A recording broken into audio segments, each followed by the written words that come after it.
Well, hi Nathan, good to have you here.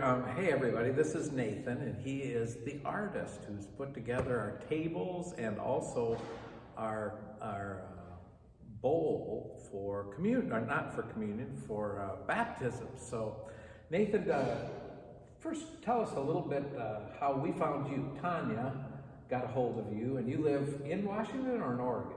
I live in Washington, a little bit south of Olympia. South of Olympia. In Rainier. And you have a little accent, so where are you from originally? I'm originally from Kentucky. Kentucky, and how long you been out here in the Pacific Northwest? I've been out here for about 7 or 8 years now. Got out here because of the military, and then I just recently got out and started the woodworking business. How long you been in the business? For about a year now, actually having the business, but I've been doing woodworking as a hobby for about 3 years probably. Right. Well, tell us a little bit about these tables. They're beautiful. You've got the chevron down here. What was the idea there?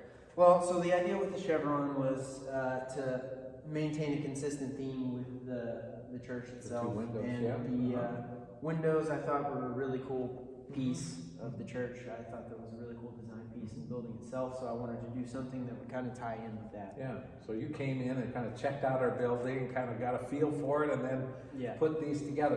What are these made of, the wood? So this main table is all solid walnut on this brown wood, and then this black accent wood is actually oak that is stained black. And so walnut, tell me, is that obviously very heavy, but is it hard to work with? What are some of the things you got to do with walnut? So walnut's actually not too bad to work with. It's kind of a medium hardness, and sometimes you get some really cool figure in there that... Yeah, I see some wonderful knots and, a lot of round circles and things like that. And sometimes that stuff can be a little bit tricky to work with, but it's generally a pretty easy forgiving wood, and it's really pretty nice chocolatey color. The oak is actually a little harder. Oak is kind of your standard for hardness. It's not too hard to work, but you got to make sure you have sharp tools.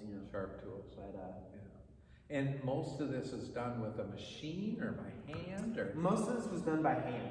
I do have machines in my shop for mainly dimensioning the wood, getting it all square and flat. And so what does this come in, just a big old piece of yes, walnut? This is just a big rough piece of walnut. Almost looks like it just got cut off the tree, just kiln dried. Most of these pieces were too big to go through my machine, so I hand planed a lot of this stuff and then hand cut all the joinery. So typically what I'll do is, if I can get it through my machines, I like to put it through the machines to get it dimensioned real quick, and then I hand cut all the joinery. So none of this has any nails or screws or anything like that. It's all. I mean, actually, this is loose, right, on the top. Yeah. So the table fits into these 4 little pegs, and there's a little bit of space. So as the season goes by and it expands and contracts with the difference in humidity, the table can move aside from the base. You never want to have them like fully attached, or else any movement in this can crack things down here, or it can warp it to where it's rocky or anything like that. So usually you want the top free flow. It's got to take some thought and mastery to make sure that works. Yes, right? but there's also tried and true methods. Like the peg method that I used on this is common with these style of tables where you have the center beams as the braces, which is common in Japan. I like Japan craftsmanship, Japanese woodworking stuff, and so that was like the main inspiration for the structure of the table itself. It's an amazing piece of just art and neat. Wow, it's going to be something, and thank you for putting that together. And then the other 2 tables, we'll go ahead and move that way. So, and you're redoing the tops of these, or you're just in the process of finishing them up? Yeah, so we're just trying to make sure everybody's happy with the black. Yeah. There's a lot of different ways to do black, and with the oak, it's a little trickier. Honestly, it doesn't like to take the stain, and some people like the worn look. So this is oak. Yes, this This all has oak an oak too. top. The same. Yep. So it's the same as the chevron over there. Yes, and then the bases are walnut. Or walnut. Yes. Okay. And tell us a little bit about how oak, it just doesn't like to take stain very well? No, Here, come in here a little Okay, bit more. yeah, Sorry. sorry. Yeah, that's okay.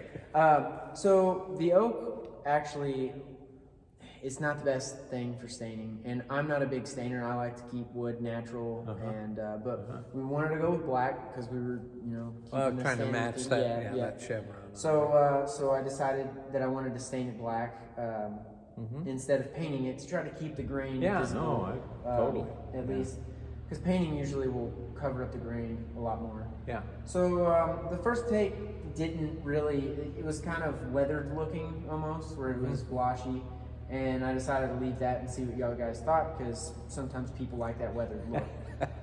It was kind of 50-50. It's kind of 50-50. So now But that, I could see now it looks jet more black. natural to me. Yes, yes. Yeah, there was just a couple kind of splotchy kind of Yeah, patterns on yeah. there. So, yeah, okay. And so you were talking about oak earlier being a little tougher to deal with, partly because of that, but also maybe, was this also then hand done? Yes. Wow. Almost all of this. Because of the thickness, maybe? Mainly because of the width of a lot of these boards. They're too wide to put through my joiner planer Your joiner. machine that Okay. Alright. dimensions a lot of this stuff. Some of these I was able to fit through the machine, but I would say at least 80% of all How of many this stuff is- hours entailed with all this? Honestly, I was bad about keeping up with hours. I know how many weeks it took.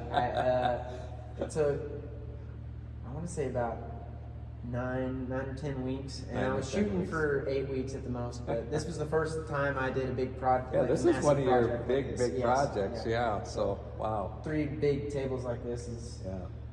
the biggest thing I learned. Honestly, is in hindsight, if I were to do another project like this, I would do one table at a time and deliver them so that I have room in the shop. Because when I started doing everything, I started running out of room in the shop. There's so much stuff laying around. So, yeah. How big is your shop? Is it? I have my garage is basically just dedicated to my wood shop. So, All right, good.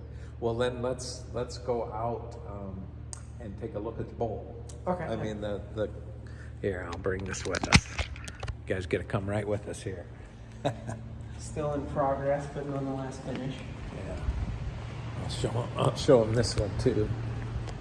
So this is the other table that's out in front. As kind of gathering in, you can see how beautiful that is. Keeping a consistent theme with the tapered bases and the center Yeah. brace. Yeah, awesome. Okay, we'll go. We want to go out and see this baptismal bowl here. First bowl he's ever made. Well, not first bowl, but This was but all this is hand carved with hand tools. here. And this one, I think I'm gonna see if I can switch it around. Okay. Yeah. So I don't know. I think it's it's got- yeah. It's got a Yes. And look how thick it is. It's something. That is a bowl, man. That's going to be so cool. And show them the cool knot in there. Yeah, right in here. So, little bit of character. yeah. And so you were telling me earlier just how you did this, because this is all done by hand. Yeah. So you had to use kind of some sharpening tools just to... Yeah, I wish I would have brought the tool with me so I Uh-huh. could have showed, but it's basically called an adze, and if you think of like a curved garden hoe that you use in the garden, it's basically a sharpened version of that. It's like scooped, so you can take big chunks out. And you basically are just hammering away at that, taking big chunks out, and then you take a tool like this, which is a rasp, Yep. and so this is a lot of little saw teeth, and sometimes it's more like a file. But then you take and you try to smooth out everything else, and then you sand it. But the trickiest part, honestly, is just shaping it when you're doing the initial removal of material to get it to look like a bowl remotely. And it's then made it's- out of what? This is walnut. This So is walnut. as well. Okay, all right. Yeah. Keeping with the Yeah. Okay. walnut theme. And you kind of talked a little bit about the water, that you're treating it, but it's something we don't want to keep water in for a long time. Yeah, but it can handle the water, like on a baptism day. Yeah. We fill it up. Yeah, as And, long as we don't leave it in there. Leave it for an in there. extended Yeah. period of time. Yes. Wood Okay. bowls, I mean, they'll hold water for a while, but Uh-huh. it's just over time it'll do a number on it. Well, from my and research. we're blessed, everybody, to get Nathan on the beginning of his career here. So because he's got to be something. He is right now. So well, thank you, appreciate Nathan. it. I appreciate it.